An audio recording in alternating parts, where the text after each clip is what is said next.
পরিস্থিতি নিঃসন্দেহে উদ্বেগজনক।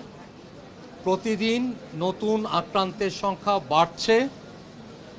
আমরা সম্মিলিত প্রচেষ্টার মধ্য দিয়ে এটাকে একটা নিয়ন্ত্রিত অবস্থাতে আনতে পারি, সেখানে আমাদের সম্মিলিত প্রচেষ্টা থাকবে।